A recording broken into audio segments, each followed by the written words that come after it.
Salut les loulous, voici la nouvelle séquence qui portera cette fois-ci sur le plaidoyer et le réquisitoire. Soyez bien attentifs, prenez note, écoutez en classe puisque cette séquence de cours sera le sujet de votre examen oral en juin.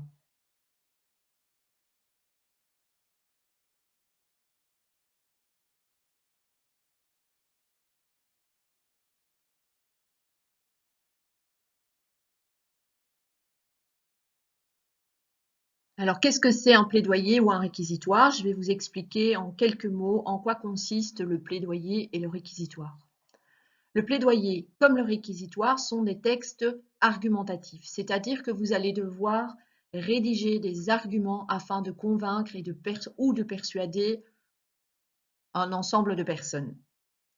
Vous allez donc devoir respecter les règles de l'argumentation, c'est-à-dire rédiger une introduction correctement, ensuite rédiger plusieurs arguments que vous devrez développer suffisamment pour pouvoir convaincre ou persuader votre auditoire, et ensuite vous devrez rédiger une conclusion.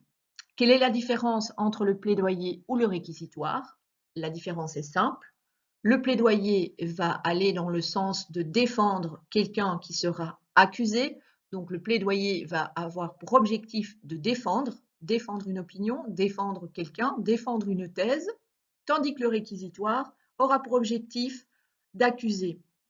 Donc de montrer en quoi la thèse de départ est fausse ou incorrecte ou que vous n'êtes pas d'accord avec ce que la thèse a soulevé.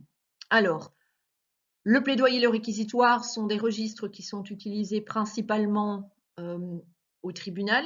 Donc, vous pourrez vous mettre plus facilement dans la peau de l'un ou de l'autre en imaginant, si vous faites un plaidoyer, que vous êtes un avocat, ou bien si vous rédigez un réquisitoire dans le rôle du procureur.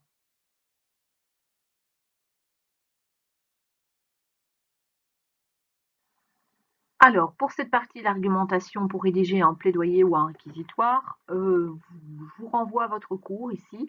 Vous avez toutes les notes nécessaires pour pouvoir revoir les éléments qui sont utiles dans la rédaction d'une argumentation. Donc, vous avez l'introduction et la conclusion. Vous y avez tous les mots qu'on peut utiliser lorsqu'on introduit un argument ou lorsque l'on fait des liens entre différents arguments. Je vous encourage à regarder tout ça, développer une idée à la fois après l'avoir introduite, eh bien, tous les termes que l'on peut utiliser lorsque l'on veut développer une idée, donc c'est-à-dire en d'autres termes, car c'est que lorsque vous donnez un exemple, lorsque vous souhaitez apporter une preuve, etc., etc.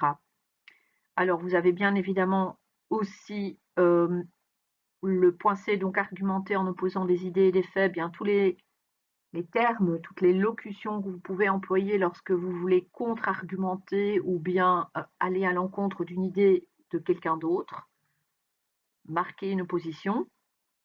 Et puis, vous avez une liste de tous les connecteurs qu'on utilise de façon générale lorsqu'on rédige une argumentation, le point D. Rappelez-vous d'employer les connecteurs appropriés, vous les avez tous, définir la cause, des conséquences, opposition, comparaison. Donc ça, c'est dans l'intégralité de votre cours. Pas besoin que je vous redonne la matière, c'était vu. De toute façon, si j'avais été en classe, je ne vous aurais que renvoyé à cette partie-là sans vous la lire. Je vous aurais dit, les gars, prenez votre cours et allez chercher ce dont vous avez besoin en fonction de ce que vous avez besoin. Et puis ensuite, bien, vous avez un ensemble de conseils, de derniers conseils que je vous donne lorsque vous rédigez une argumentation. Ce sont des conseils que je vous ai déjà donnés lorsque l'on a fait des rédactions d'argumentation en classe, lorsqu'on a travaillé en du formatif en argumentation. Eh bien, je vous les réinscris et je vous les redonne pour que vous puissiez appliquer ces conseils. Alors, je rappelle également que lorsque l'on fait une introduction, j'attends de retrouver une accroche. Donc, c'est ce qui va interpeller les auditeurs ou les spectateurs ou le public auquel vous vous adressez. Une interrogation, une exclamation ou bien quelque chose qui va venir titiller la curiosité de votre public. Vous allez ensuite utiliser ce qu'on appelle une reformulation, donc vous allez développer la thèse de départ que vous prévoyez de défendre et la reformuler. Ensuite, vous la mettrez en situation et selon, normalement, on doit annoncer le plan, mais vous verrez que dans certaines des vidéos que l'on va voir, l'annonce du plan ne sera pas faite. Et puis, je vais vous parler, bien évidemment, vous allez avoir des développements, donc des arguments. Un argument, une idée. Lorsque l'on a fini un argument, on met une pause lorsqu'on le fait à l'oral et on passe une ligne et on marque un alinéa lorsque l'on fait à l'écrit. Et ensuite, vous allez développer une conclusion qui devra se composer d'une synthèse qui reprend toutes les mini-conclusions que vous avez utilisées dans vos développements et ainsi qu'un renvoi à une question qui va lancer le débat à nouveau et montrer que vous êtes conscient que vous-même, vous n'êtes pas capable d'aller jusqu'au bout de la démonstration parce que il est possible d'aller encore plus loin par rapport à ce que vous avez dit.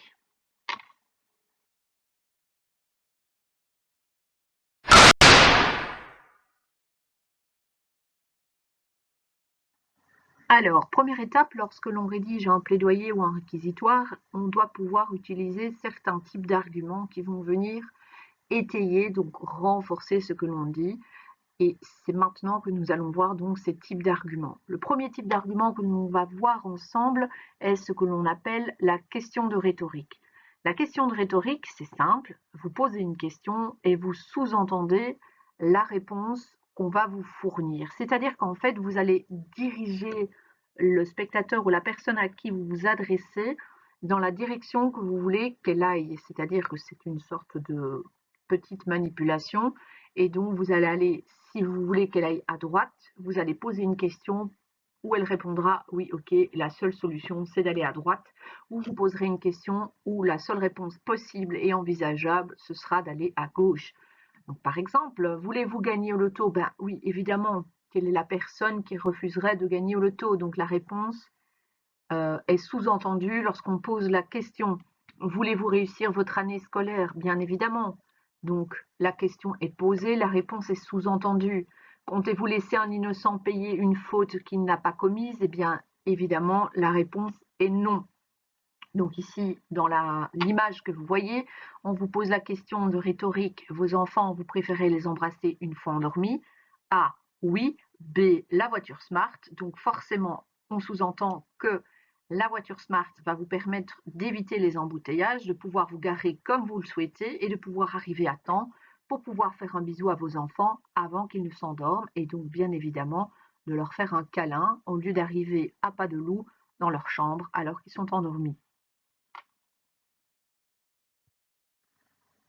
Ici, deuxième exemple de la question de rhétorique. Donc la publicité nous demande c'est pour qui les 10 millions d'euros? Ben forcément, c'est pour nous, c'est pour moi. C'est moi qui veux avoir ces 10 millions d'euros. Donc on vous pose une question et on sous-entend la réponse. On sous-entend que les gens vont répondre c'est pour moi. Et pour pouvoir répondre c'est pour moi, bien évidemment, il faut jouer au loto. Alors, autre type de question de rhétorique, sommes-nous d'accord sur le fait que nous avons raison? Quel est l'andouille qui va dire non, je ne suis pas d'accord sur le fait que j'ai raison? La réponse est sous-entendue par rapport à une question où, bien évidemment, on sait déjà ce qui va être répondu. Combien de morts faudra-t-il avant que cette guerre absurde ne cesse? Bien évidemment, ici, à nouveau, on sous-entend que c'est une guerre absurde et qu'il faudrait l'arrêter tout de suite. Et tout le monde va bien sûr dire, bah, écoutez, un minimum de morts, donc il faudrait que cette guerre cesse immédiatement. Donc on a une réponse qui est sous-entendue au travers de la question qui est posée.